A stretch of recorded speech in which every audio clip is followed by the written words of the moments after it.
না, হিসাব তো অবশ্যই করে চলা উচিত, কিন্তু যেটা কথা যেটা ছিল যে ধরেন গত ইন্টারিম গভর্নমেন্টের সময়ে সম্পর্কের টানাপোড়েন ব্যাপক ছিল আর কি, কিন্তু বলা হচ্ছিল যে নির্বাচিত সরকার আসলে এই সম্পর্কে টানাপোড়েন অনেকটা কমে যাবে।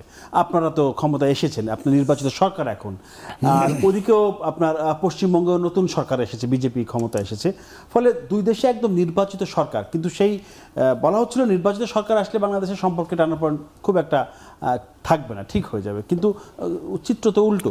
এখন চিত্র উল্টো হওয়ার কারণ হলো কি, ভারতের যে সরকার আছে, জি, তারা বর্তমান যে সরকার, সেই সরকারকে তারা তাদের মনোভূত সরকার মনে করে না। কারণ কি, এইটাই তো বিএনপির সার্থকতা।